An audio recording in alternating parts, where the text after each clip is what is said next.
കേൾക്കണമേ. എന്റെ പ്രാർത്ഥന ചെവികൊള്ളണമേ. കർത്താവേ, നീ പാപങ്ങളെല്ലാം ഓർത്തിരിക്കുമെങ്കിൽ ആർക്ക് രക്ഷയുണ്ടാകും? എന്തുകൊണ്ടെന്നാൽ പാപമോചനം നിന്റെ പക്കൽ നിന്നാകുന്നുവല്ലോ. കർത്താവിൽ ഞാൻ ശരണപ്പെടുന്നു. എന്റെ പ്രതീക്ഷ അവിടുത്തെ വാഗ്ദാനത്തിലാകുന്നു. പുലരിയാവാൻ കാത്തിരിക്കുന്ന കാവൽക്കാരെ പോലെ കർത്താവേ, നിന്നെ ഞാൻ കാത്തിരിക്കുന്നു.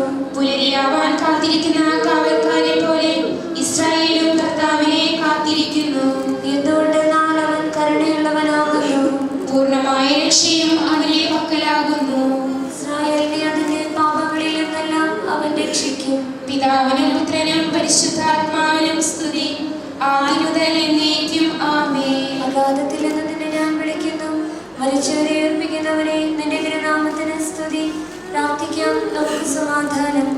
സജീവവും ജീവദായകവുമായ ശബ്ദത്താൽ ലാസറിനെ ഉയർപ്പിച്ച കർത്താവേ, ആ ശബ്ദം മഹനീയമായ നീതിവിധിയുടെ ദിവസത്തിൽ നിന്റെ സഹോദരിമാരെ